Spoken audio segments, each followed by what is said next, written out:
নমস্কার, good morning. কেমন আছেন সবাই? অম্বিকা ব্লগস একটা নতুন ব্লগে আপনাদের স্বাগত জানাই।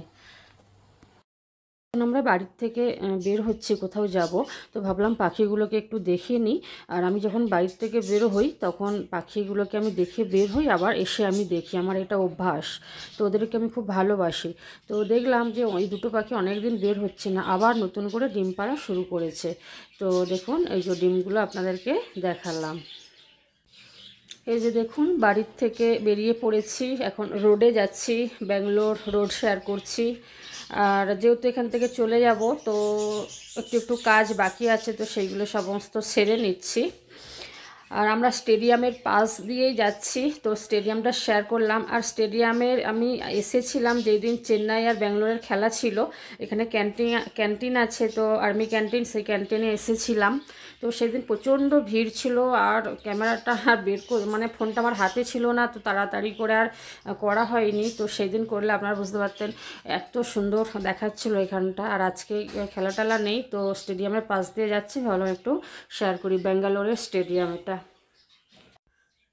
এখন এখান থেকে বীজ কিনছি, আর আমাদের ওয়েস্ট বেঙ্গল চলে যাব। তো ওইখানে বীজ তো পাওয়া যায়, এইখানে কি কি পাওয়া আমাদের ওখানে পাওয়া যায় না, সেই বীজগুলো এখান থেকে নিয়ে নিচ্ছি, যখন গাছ লাগাবো দেখতে পাবেন। তো যাই হোক, সবজি টবজি কিনে বাড়ি এসেছি, একদম অনেক কাজ হয়েছে, সব কিছু শেয়ার করা সম্ভব হয়নি, শেয়ারও করিনি। যাই হোক, আর এই সবজিগুলো কিনে নিয়ে বাড়ি আসলাম। অনেক কিছু কিনেছি, সজনা ডাঁটা, টমেটো, গাজর, এই যে কাঁচা আম।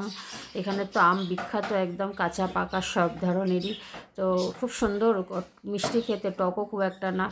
আর এখন গরমে টকের ডাল খুবই ভালো লাগে। তো এত কিছু সবজি নিয়েছি, সব সবজির নাম বললাম না, আপনারা দেখতেই পেলেন। আর এখানে যে আলু, পেঁয়াজ, রসুন এগুলোও নিয়েছিলাম, দেখালাম। এখন অনেকটাই বেজে গেছে, প্রায় 11টা বেজে গেছে। তো এইদিকের সবজি গুছিয়ে চেঞ্জ করে আর চুলে কালার করতে বসেছি। আমার হাজব্যান্ড আমার চুলে কালার করে দেয় সব সময়, আমাকে পার্লারে যেতে দেয় না, আর আমারও যেতে ভালোও লাগে না।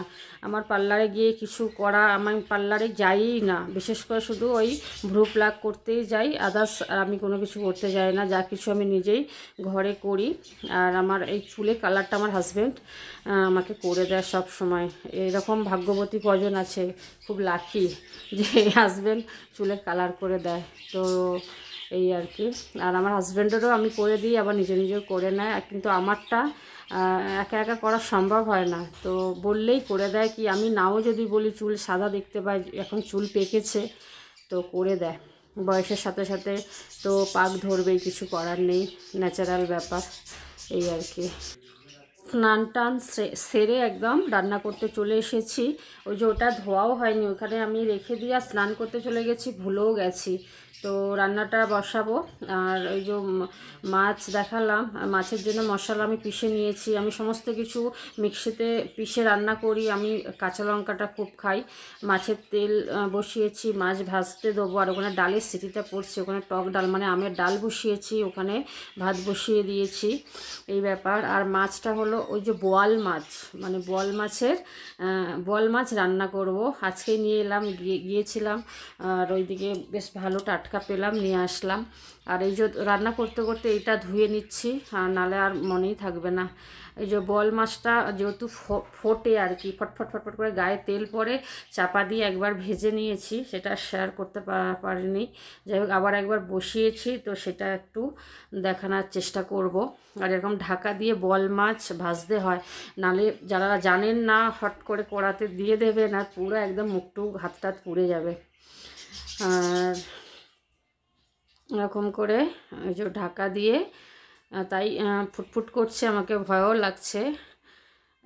একবার দেওয়ার পরে এক পিঠ হয়ে গেলে অতটা হয় না, দেওয়ার সঙ্গে সঙ্গে একদম যা আওয়াজ হয়, আর ফটফট করে এত ফাটছে, আপনাদের সাথে আমি শেয়ার করতে পারছি না, মানে মিউট করেছি আওয়াজগুলো, যেহেতু আমি পরে ভয়েস দিচ্ছি, তখন কথা বলার মতো অবস্থায় ছিলাম না, গায়ে তেল পড়ে যাবে, প্রচণ্ড ভয়ে মাছ ভাজতে নেমেছি আর কি, এই ব্যাপার।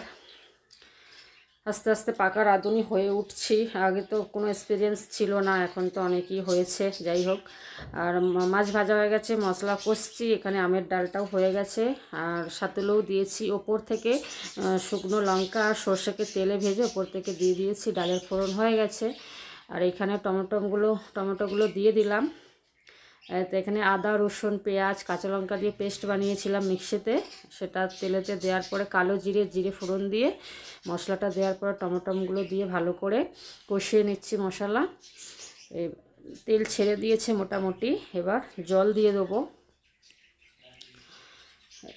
এই যে জল দিয়ে ফুটে যাওয়ার পরে মাছগুলোও দিয়ে দিলাম। টকের ডাল আর এই মাছের গ্রেভি টাইপের, একটু বেশ একদম শুকনো শুকনো নয়, একটু মাখা মাখা টাইপের হবে। মাছগুলো একটু ফুটুক, আর আমার মাছ বেশ ঝোলেতে ফুটে যাবে, সেদ্ধ হয়ে যাবে, ওরকম মাছ খেতে ভালো লাগে, ঝোলটা টেস্টও বানবে, এই ব্যাপার।